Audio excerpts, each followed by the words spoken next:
Hello lovely viewers, আসসালামু আলাইকুম। এচে kitchen চ্যানেলে আজকে আরও একটি নতুন রেসিপি দেখার জন্য সবাইকে ওয়েলকাম জানাচ্ছি। আজকের পর্বে রান্না করে দেখাবো কচুর লতি। আর কচুর লতি কিন্তু লটি শুটকি দিয়ে রান্না করলে খেতে খুবই ভালো লাগে। আশা করছি আজকের ভিডিওটি আপনাদের কাছে খুবই ভালো লাগবে। তো চলুন রেসিপিটি দেখে নিচ্ছি।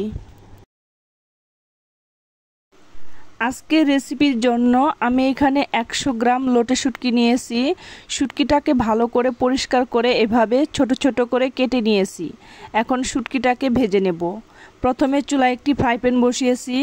এখন শুকনো ফ্রাই প্যানে শুটকিগুলো দিয়ে দিচ্ছি। এখন ভালো করে নেড়ে চেড়ে চুলার আঁচটা কমিয়ে লাল লাল করে ভেজে নেব।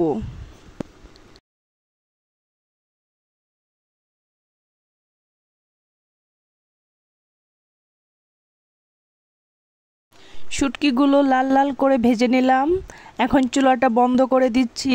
এখন গরম শুটকি, গরম ফ্রাই প্যান, এই অবস্থায় এখানে পানি দিয়ে দিচ্ছি। পানিটা এমনভাবে দিতে হবে যেন শুটকিগুলো পানিতে ডুবে থাকে। এখন একটু নেড়ে চেড়ে দিচ্ছি।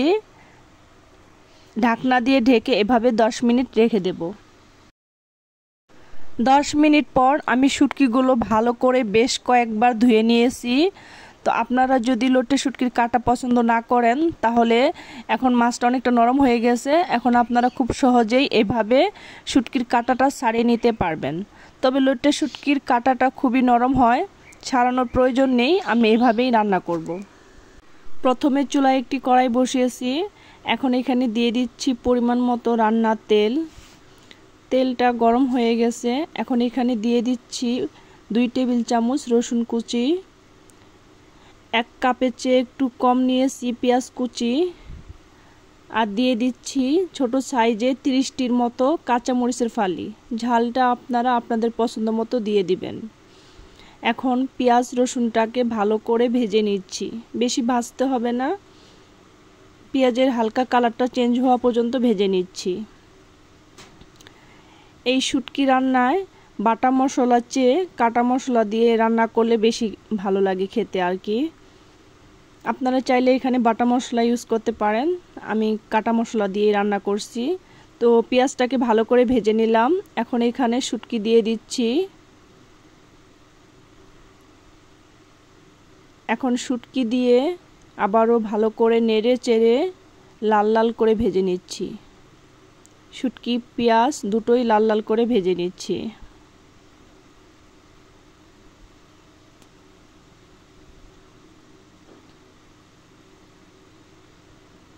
এই তো শুটকিটা লাল লাল করে ভেজে নিলাম।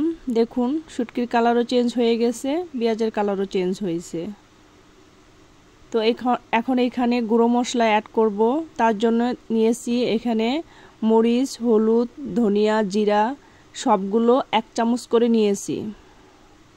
এখন সবগুলো মশলা দিয়ে দিচ্ছি। দিয়ে ভালো করে নেড়ে চেড়ে নেব। বেশি ভাজতে হবে না, তাহলে পুড়ে যাবে। হলুদ মরিচটা মানে নেড়ে চেড়ে মিশাতে যতটুকু সময় লাগে জাস্ট ওইটুকু সময় নেড়ে চেড়ে মিশিয়ে নেব। এখন এইখানে স্বাদ মতো লবণ দিয়ে দেব। আমি এখানে হাফ টেবিল চামচ লবণ দিয়ে দিচ্ছি। আপনারা আপনাদের পছন্দ মতো লবণটা দিয়ে দিবেন। এখন আবারও একটু নেড়ে চেড়ে নিচ্ছি। আমি শুটকিটাকে ভালো করে নেড়ে চেড়ে নিলাম।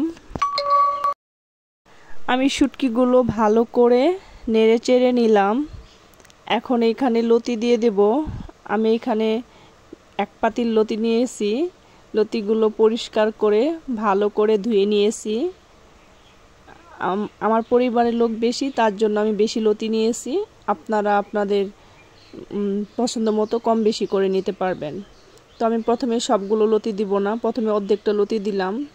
দিয়ে একটু নেড়ে চেড়ে নিচ্ছি। সবগুলো একবারে দিলে দেখা যায় লাড়া যাবে না, এই জন্য প্রথমে অর্ধেকটা দিয়ে ভালো করে নেড়ে চেড়ে নিচ্ছি।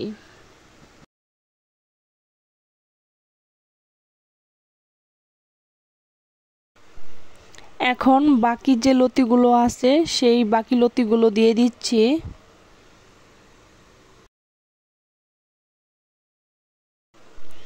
এখন আবারও একটু নেড়ে চেড়ে নিচ্ছি, ভালো করে একটু নেড়ে চেড়ে চুলার আঁচটা মিডিয়ামের চেয়ে একটু কমিয়ে ঢাকনা দিয়ে ঢেকে কিছুক্ষণ রান্না করব।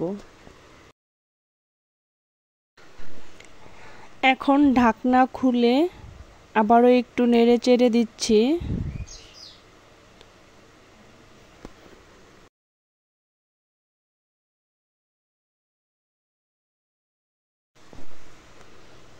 এভাবে নেড়ে চেড়ে ঢাকনা দিয়ে ঢেকে কিছুক্ষণ পর পর ঢাকনা খুলে নেড়ে চেড়ে এই লতি ভাজিটা করে নেব। কেউ শক্ত পছন্দ করেন লতি ভাজি, কেউ আবার নরম পছন্দ করেন, যার যার পছন্দ অনুযায়ী নরম শক্ত করে ভাজি করে নিতে পারেন। তো আমি লতিটাকে ভালো করে নেড়ে চেড়ে নিলাম। এখন আবারও ঢাকনা দিয়ে কিছুক্ষণ রান্না করব। বেশ কিছুক্ষণ রান্না করার পর আমি আবারও ঢাকনা তুলে ভালো করে নেড়ে চেড়ে দিচ্ছি।